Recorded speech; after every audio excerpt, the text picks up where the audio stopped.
ओम अज्ञानतिमिरान्धस्य ज्ञानाञ्जनशलाकया चक्षुरुन्मीलितं येन तस्मै श्रीगुरवे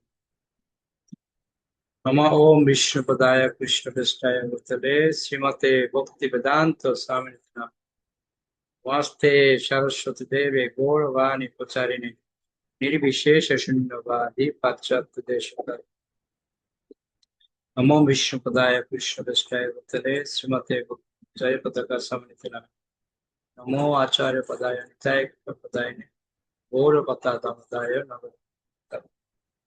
गुरुवे गौरचन्द्राय राधिकाय तदालय कृष्णाय कृष्णभक्ताय तद्भक्ताय नमः। হরে কৃষ্ণ। সুনীল মাতাজি কিছু বলছেন? হরে কৃষ্ণ প্রভু। না না প্রভু, আমি পড়বো তাই জন্য। ওকে,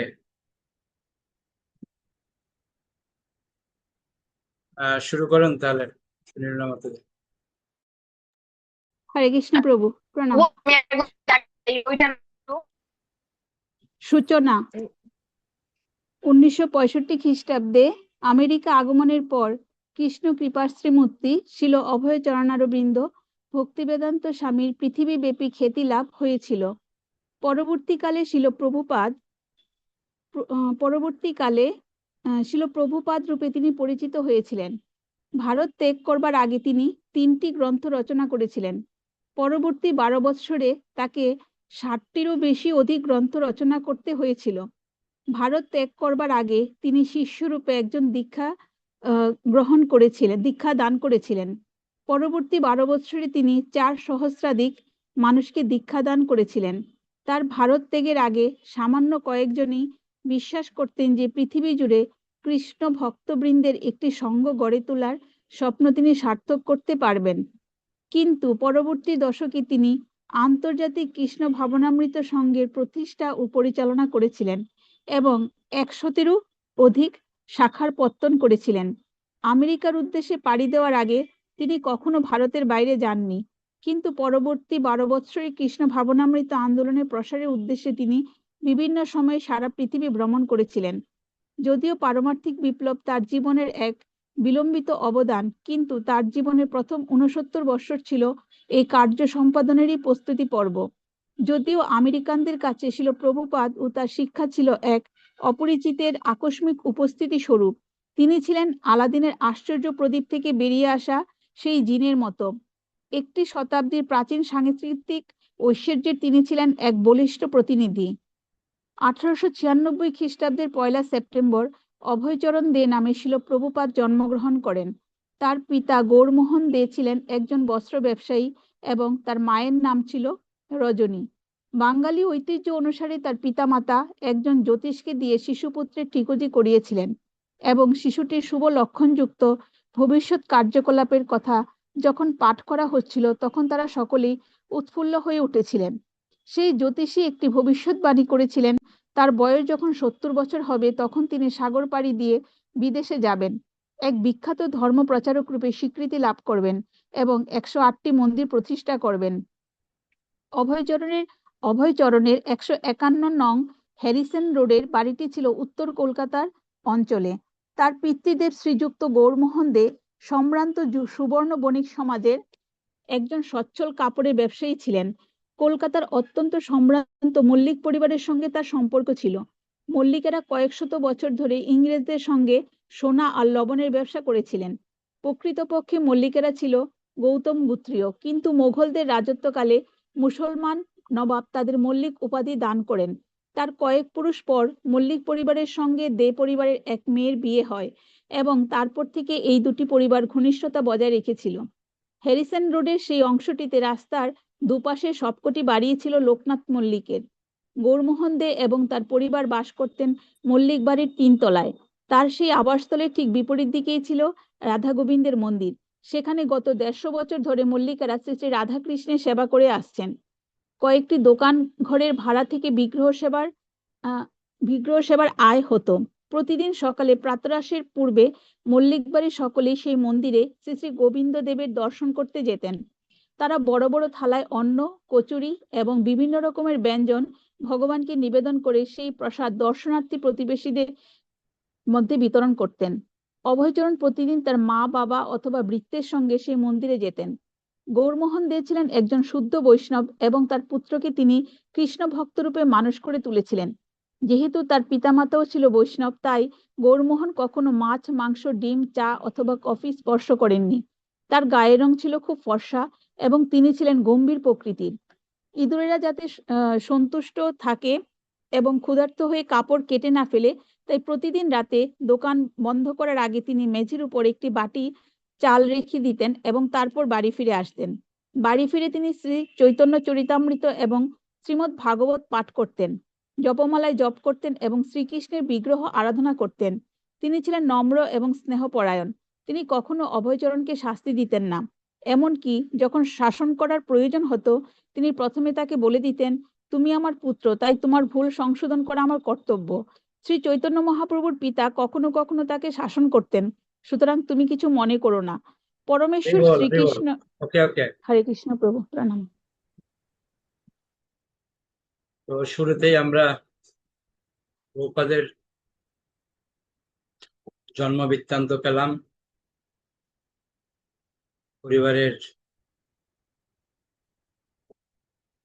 কথা পেলাম, আবাসস্থল বাড়ি কোথায় সেটা পেলাম, আপনার বাবার পরিচয় পেলাম। তো নোট করে রাখবেন, ভবিষ্যৎ কাজে দেবে। তো প্রভুপাদের একদিন বাড়িতে আমরা যেতে পারি সবাই মিলে আনন্দ করতে, ঠিক আছে? যে সমস্ত ভক্তরা ক্লাস করছি সবাই মিলে প্রভুপাদের বার্থ প্লেস গিয়ে ওখানে আমরা প্রসাদ পাবো দুপুরবেলা, যেতে পারে একদিন। দেখবো তাদের 150 বছরের পুরানো বিগ্রহ এখনো আছে। ওকে, এরপরে কি করতে চান? তাহলে না দাদুর কৃপা পাওয়া যাবে। মালিনী মাথায় হাত তুলছেন, করুন।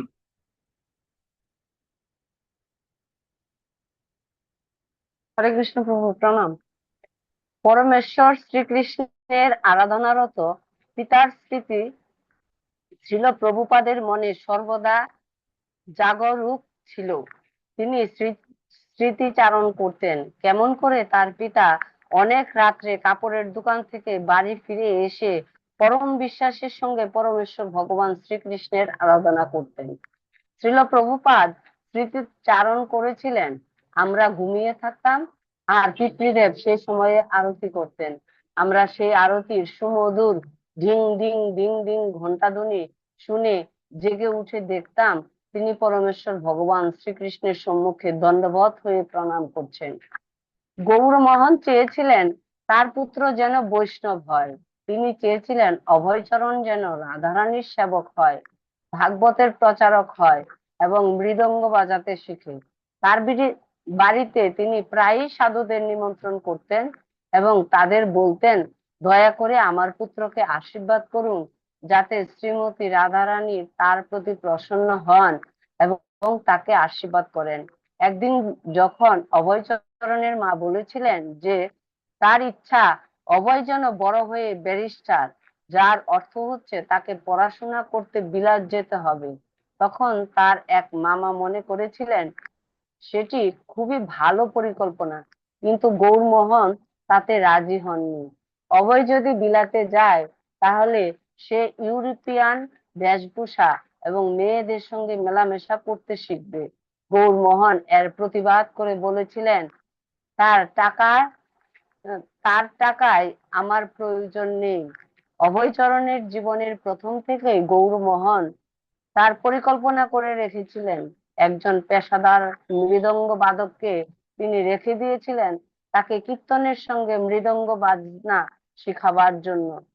রজনী দেবী সে সম্বন্ধে তার অমৃত প্রকাশ করে বলেছিলেন, এইটুকু বাচ্চা ছেলেকে মৃদঙ্গ বাজানো শিখিয়ে কি লাভ, তার কোনো গুরুত্ব নেই। কিন্তু গৌরমোহনদের স্বপ্ন ছিল তার ছেলে বড় হয়ে ভজন কীর্তন করবে, মৃদঙ্গ বাজাবে, শ্রীমৎ ভাগবতের বাণী প্রচার করবে। অভয়চরণের জন্মের সময় তার মা রজনী দেবীর বয়স 30 বছর। তার স্বামীর মতো তিনিও ছিলেন বর্ধিষ্ণু গৌড়ীয় বৈষ্ণব পরিবারের কন্যা। তার গায়ের রং গৌর মোহনদের মতো অতটা ফর্সা ছিল না, আর তিনি গৌর মোহনের মতো শান্তশিষ্ট ছিলেন না। অভয়চরণ তার মা বাবাকে সুখে শান্তিতে বসবাস করতে দেখেছিলেন। তাদের পারিবারিক জীবনে তেমন কোনো অশান্তি ছিল না। রজনী দেবী ছিলেন অত্যন্ত পতিব্রতা এবং ধর্মপরায়ণা স্ত্রী, এবং আদর্শ বৈদিক নীতি অনুসারে তিনি সম্পূর্ণরূপে তার পতি ও পুত্রকন্যাদের সেবায় সর্বোত্তভাবে মগ্ন ছিলেন। অভয়চরণ দেখতেন তার মা কিরকম সরলতা সহকারে সকলের মঙ্গলের জন্য প্রার্থনা করতেন, পূজা পার্বণ অনুষ্ঠান করতেন। তার মনে তা গভীরভাবে দাগ কেটেছিল। গৌরমোহন এর মতো রজনী দেবীও অভয়চরণকে তাদের আদরের দুলালের মতো পালন করতেন, কিন্তু যেখানে তার স্বামী কোমলতা এবং তার পুত্রের পারমার্থিক জীবনের প্রগতির পরিকল্পনার মাধ্যমে তার বাৎসল্য প্রেম প্রকাশ করতেন, সেখানে তিনি অভয়কে সব রকমের বিপদ থেকে, রোগ থেকে এবং মৃত্যু ভয় থেকে রক্ষা করার প্রচেষ্টার মাধ্যমে তার বাৎসল্য প্রেম প্রকাশ করতেন। অভয়ের জন্মের পর তিনি ব্রত গ্রহণ করেছিলেন, যতদিন পর্যন্ত না তার পুত্র তাকে জিজ্ঞাসা করছে যে তিনি কেন ভুল হাতে খাবার খাচ্ছেন, ততদিন তিনি বাম হাতে খাবার গ্রহণ করবেন। অবশেষে একদিন ছোট্ট অভয়চরণ যখন অনুরূপ প্রশ্ন জিজ্ঞাসা করলেন, তিনি তৎক্ষণাৎ ভুল হাতে খাবার গ্রহণ করা বন্ধ করলেন। আসলে এটি ছিল তাকে বাঁচিয়ে রাখার একটি ব্যবস্থা, কারণ তিনি আহ, রজনী দেবী মনে করেছিলেন তার এই ব্রতের শক্তি অভয়চরণকে দীর্ঘকাল বাঁচিয়ে রাখবে। তার মা প্রায়ই তাকে গঙ্গায় স্নান করতে নিয়ে যেতেন এবং নিজের হাতে স্নান করিয়ে দিতেন।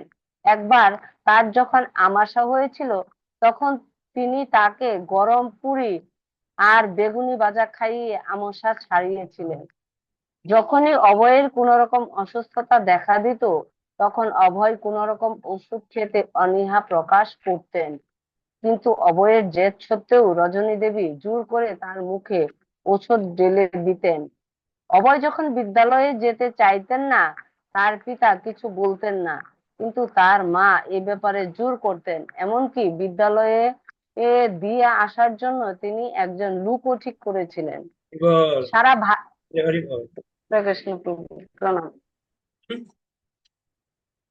দাদু দাদু দাদুর কাহিনী শুনছি আমরা কিরকম ছিল ছোটবেলায়। হুম। আমি একটা জিনিস উপলব্ধি করলাম, দাদুর পরিবারে খুব ভালোই ছিল, কিন্তু একটু পরিবারের মধ্যে অশান্তি লেগে গেছিল। কেন বলুন তো? অভয়কে নিয়ে, স্বামী স্ত্রীর মধ্যে যেরকম হয় আমাদের সংসারে এখন। মার চিন্তা ছেলে বড় বিদ্বান হয়ে বিদেশে যাবে, বাবার চিন্তা না পোষ্য পাবে। আমাদের সমাজেও সেম কাহিনী চলছে। আমাদের বক্ত হলো বাবা মা গুলি এই ভাবনায় আছে, কিন্তু না আমার ছেলে মেয়ে বড় বিদ্বান হোক, ও ভক্তি পরে করা যাবে। কিন্তু এখান থেকে আমাদের শিক্ষা নেওয়া উচিত। গৌরমোহন দে এক পায়ে কিন্তু দাঁড়িয়েছিলেন, না আমার ছেলে এই বৈষ্ণবে হবে। ওই জন্য প্রপাত বৈষ্ণব হতে পেরেছেন। কিন্তু যদি একটা জিনিস যদি বিচার করে দেখি, মায়ের ইচ্ছা কিন্তু পূর্ণ হয়েছে।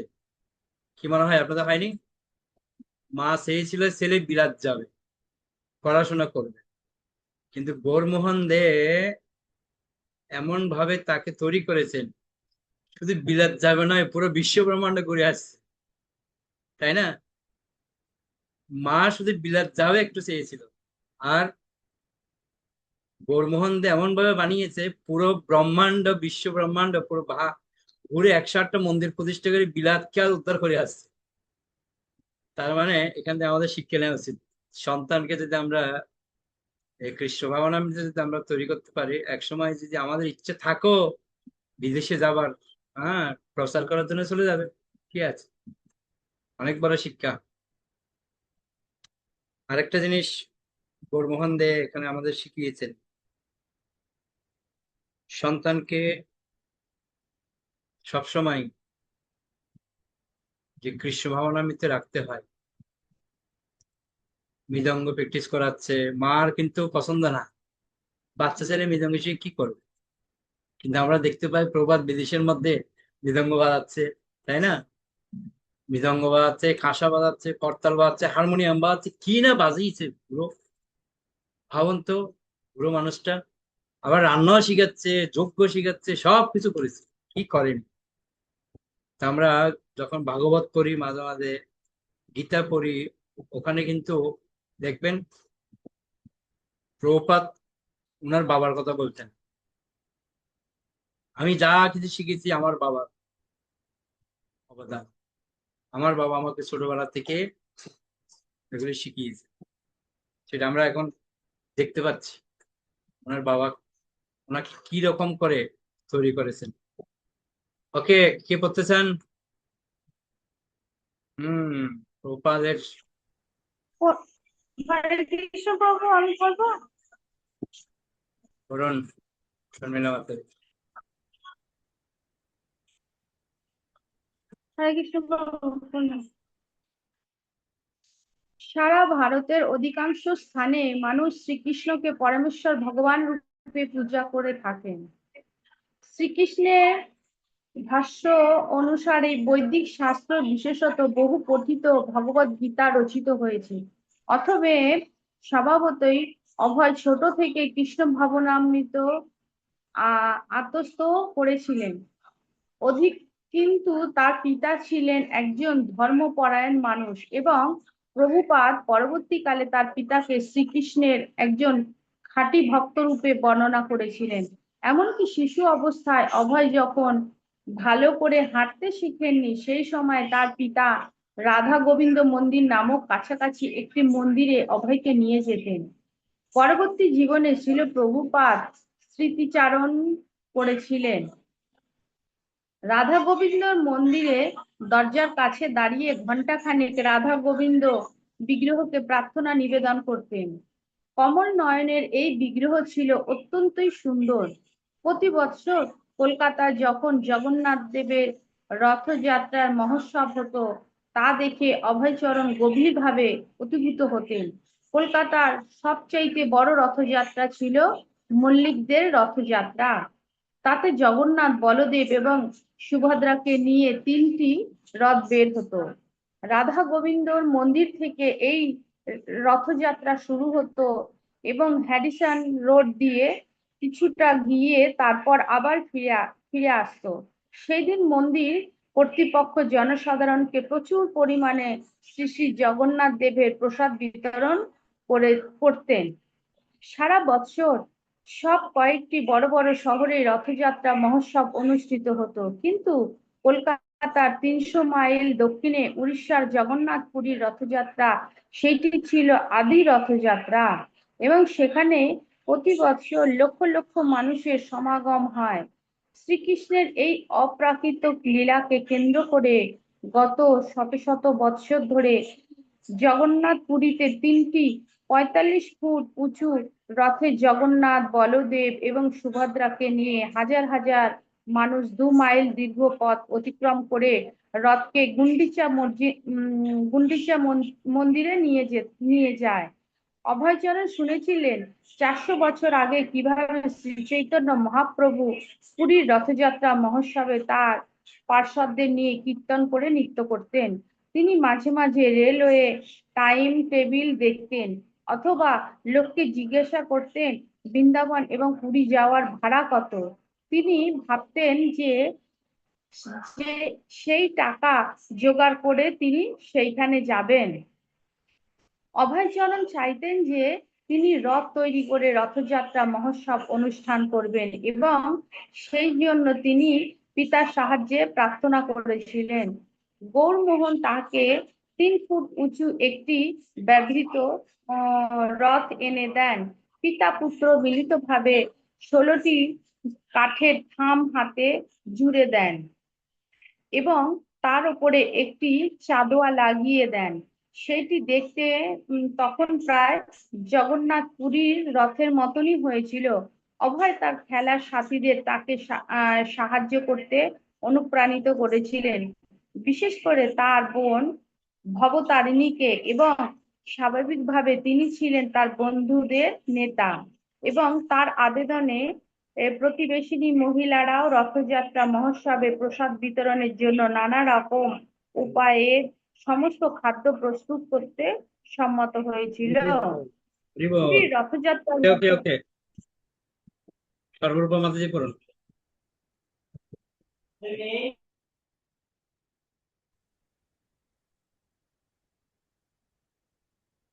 হরে কৃষ্ণ প্রভু প্রণাম। পুরীর রথযাত্রার মতো অভয়চরণের রথযাত্রার অনুষ্ঠানও 8 দিন ধরে অনুষ্ঠিত হয়েছিল। তার পরিবারের সদস্যরা এবং প্রতিবেশী ছেলে মেয়েরা সকলে সেই শোভাযাত্রায় যোগ দিয়েছিলেন। রথের দড়ি টেনেছিল, করতাল ও মৃদঙ্গ বাজিয়েছিল এবং সংকীর্তন করেছিল। অভয়চরণের বয়স যখন 6 বছর, তখন তিনি তার পিতার কাছে পূজা করার জন্য ভগবানের শ্রী বিগ্রহ চেয়েছিলেন। ছোটবেলা থেকেই তিনি তার পিতাকে বাড়িতে পূজা করতে দেখেছিলেন আর নিয়মিতভাবে রাধা গোবিন্দের মন্দিরে পূজা দর্শন করেছিলেন। তখন তার মনে হতো, কবে আমি এইভাবে রাধা কৃষ্ণের পূজা করতে সক্ষম হব। তার অনুরোধে তার পিতা ছোট রাধা কৃষ্ণের যুগল মূর্তি তাকে কিনে দেন এবং তখন থেকে তিনি রাধা কৃষ্ণের পূজা শুরু করেন। তিনি যা খেতেন সবার আগে তা রাধা কৃষ্ণকে নিবেদন করতেন এবং তার পিতা ও রাধা গোবিন্দ মন্দিরের পূজারীর অনুকরণে ধূপ দ্বীপ সহকারে সেই শ্রী বিগ্রহের আরতি করতেন এবং রাত্রিবেলা তাদের শয়ন করাতেন। 60-এর দশকের শেষ দিকে ছিল প্রভুপাদ যখন আমেরিকার বিভিন্ন নগরীতে রথযাত্রা মহোৎসবের প্রচলন করেন এবং তার ইস্কনের মন্দিরগুলিতে যখন রাধাকৃষ্ণ বিগ্রহের প্রতিষ্ঠা করেন, তখন তিনি বলেছিলেন যে এই সমস্ত কিছুই তিনি তার পিতার কাছ থেকে শিখিয়েছিলেন। কেবল পারমার্থিক চেতনা সমৃদ্ধ সাহিত্যের মুদ্রণ ও তা বিতরণের মতো প্রয়োজনীয় কাজ, যা কৃষ্ণ ভাবনামৃত প্রচারের জন্য খুবই গুরুত্বপূর্ণ। সেগুলি তিনি একান্তভাবে তার গুরু মহারাজ, যার সাথে তার যুবক বয়সে সাক্ষাৎ হয়েছিল, তার কাছ থেকেই শিখেছিলেন। অভয়চরণের কলেজে পড়বার সময় তার পিতা পরিচিত এক বণিক পরিবারের কন্যা রাধারানী দত্তের সঙ্গে তার বিবাহের আয়োজন করেন। বিবাহের পর বেশ কয়েক বছর অভয় তার বাড়িতেই ছিলেন এবং তার স্ত্রীও বাপের বাড়িতেই ছিলেন। তাই পরিবার প্রতিপালনের দায়িত্ব তার ছিল না। প্রথমে তাকে কলেজের পাঠ শেষ করতে হবে। স্কটিশ চার্চ কলেজে তার 4র্থ বর্ষে অভয় চরণ স্নাতক উপাধি গ্রহণে অনীহা অনুভব করেছিলেন। স্বাধীনতা আন্দোলনে তার সহানুভূতি উত্তরোত্তর বৃদ্ধি পাচ্ছিল এবং তিনি বুঝতে পারছিলেন যে ইংরেজি শিক্ষা ব্যবস্থার পরিবর্তে স্বদেশী শিক্ষা ব্যবস্থা ও নিজস্ব সরকার অনেক মঙ্গলজনক। কলেজে অভয়চরণের ওকে, হরে কৃষ্ণ প্রভু। অনেক ধন্যবাদ। আমাদের টাইম শেষ। আগামীকাল আমরা ইপ্সিতা মাতাজি সবার আগে,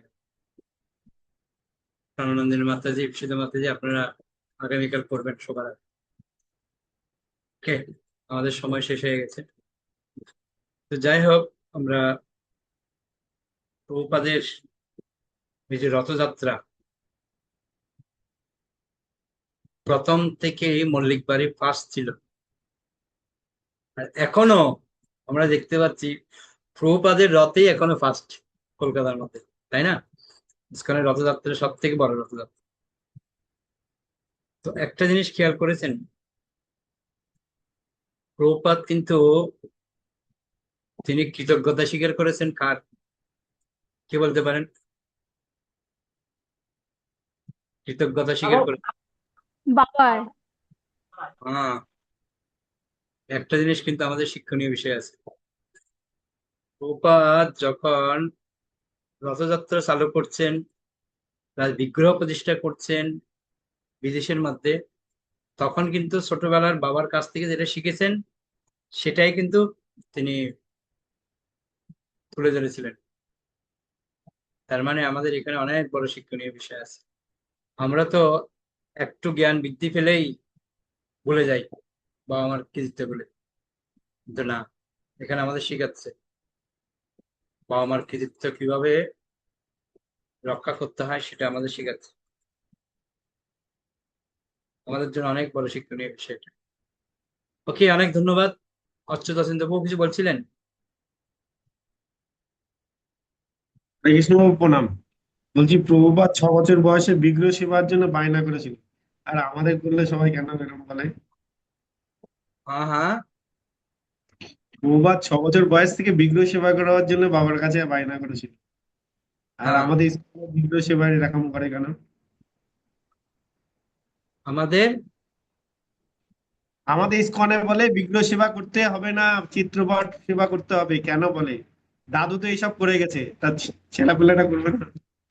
দাদু করেছিল, দাদুর বাবা ছিল যে এসবের প্রতি ইন্টারেস্ট। ঠিক আছে, কিন্তু আমাদের বাবাগুলি তো আমাদেরকে ইন্টারেস্ট করায়নি না। আমরা তো বুড়ো বয়সে এসে চিন্তা করছি বিগ্রহ সেবা করবো। দাদু তো ছোটবেলা থেকে শিখছে, আর দাদুর বাবার থেকে দেখে দেখে দেখে দেখে তারপরে দাদু প্ল্যান করেছে আমিও করব। কেন বাবা ছোটবেলা থেকে নিয়ে যাচ্ছে, এই করছে সেই করছে না, সেটা দেখুন আগে। আমরা আপনাদের সন্তানদেরকে সেটা শেখানোর জন্য এটা আমাদেরকে বুঝাচ্ছে। আমাদের ইস্কনে বিগ্রহ সেবা করতে না করেনি তো? কে বলে বিগ্রহ সেবা করতে না করেছে?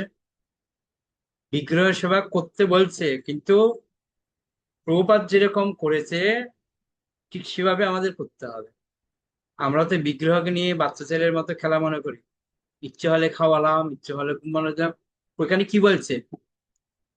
প্রভুপাদ ছোটবেলায় মন্দিরে ঠিক যেভাবে আরতি করতো ওনার বাবা, প্রভুপাদ সেম টু সেম করতেন, এবং ওখানে যে বিগ্রহ শয়ন দিত, ওটাও উনি শয়ন দিতেন বিগ্রহ।